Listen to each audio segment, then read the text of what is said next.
आणि साधारणतः किती वाजताच्या दरम्यान ही घटना घडलेली आहे? या बस स्टँडमध्ये बस मोठी होती. शिवानी हा सगळा घटना नक्की कशी घडली?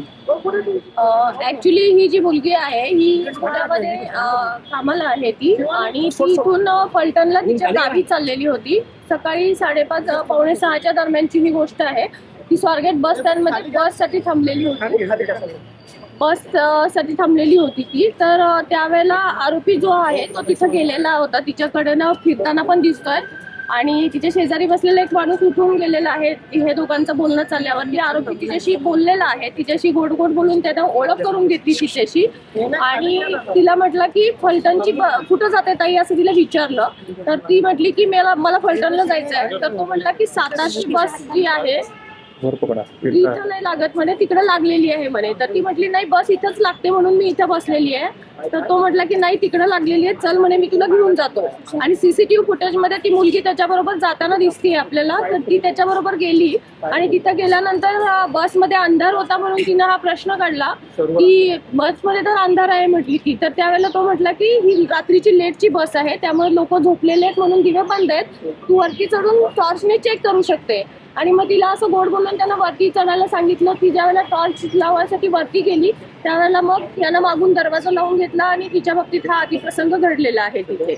त्याच्यानंतर तो आरोपी उतरून गेला. ही मुलगी बसमधनं उतरली आणि आपल्या बसने म्हणजे कुठंही तिथं दुसऱ्या बसचा एक ड्रायव्हर तिथे दिसत आहे वगैरे, पण ती उतरून दुसऱ्या बसने आपल्या गावी चाललेली होती. आणि जात असताना मग तिला मित्राशी बोलली आणि मित्रांना सांगितल्यानंतर ती पोलीस स्टेशनला इथं कंप्लेंट देण्यासाठी आली. काल ती इथं पोलीस स्टेशनला आल्यानंतर तिनं कंप्लेंट दिल्यानंतर आम्ही इमिडिएट सीसीटीव्ही फुटेज काढलेले आहेत तिथले. त्या सीसीटीव्ही फुटेजमध्ये आरोपी आम्हाला निष्पन्न झालेला आहे. सदर आरोपी हा ग्रामीणच्या हद्दीतला शिरूर गावचा आहे. याच्यावरती पूर्वी 392 सारखे शिरूर शुक्रापूरला गुन्हे दाखल आहेत. आणि आरोपीची हे झालेलं आहे, निष्पन्न झालेलं आहे ह्याच्यातला.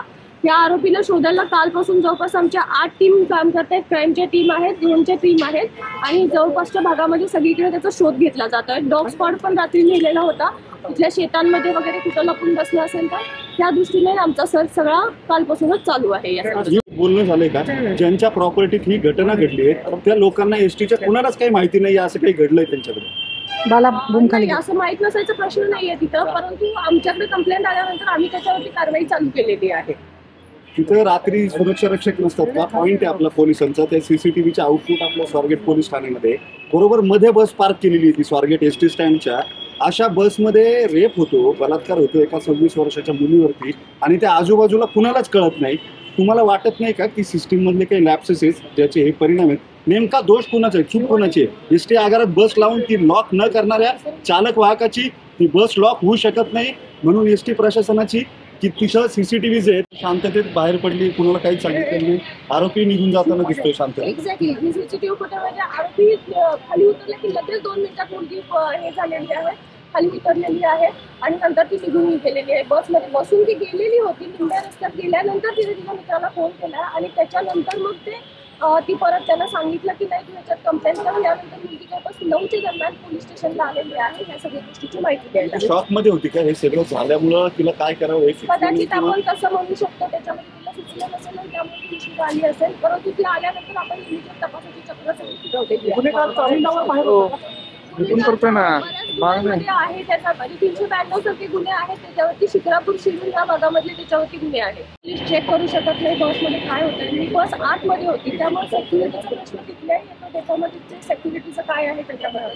दुसरी गोष्ट असं आहे की ही गोष्ट झाल्यानंतर मुलगी बसमध्ये बसून निघून गेलेली आहे. तर तिनं थोडा जर आरडाओरडा तिथं केला असता तर इमिजिएट लोकांनी बऱ्यापैकी मदत केली असती. सीसीटीव्ही फुटेजमध्ये आपल्याला दिसतंय तो आरोपी खाली उतरतोय, त्याच्या 2 मिनिटात मुलगी लगेच खाली उतरते, पण असा कुठला प्रकार तिथे झालेला आढळून आलेला नाहीये. मुलीची तब्येत कशी आहे? मुलीची तब्येत एकदम व्यवस्थित आहे. ती काल व्यवस्थित बोलत होती, आम्ही स्वतः तिच्याशी बोललेले आहे. आणि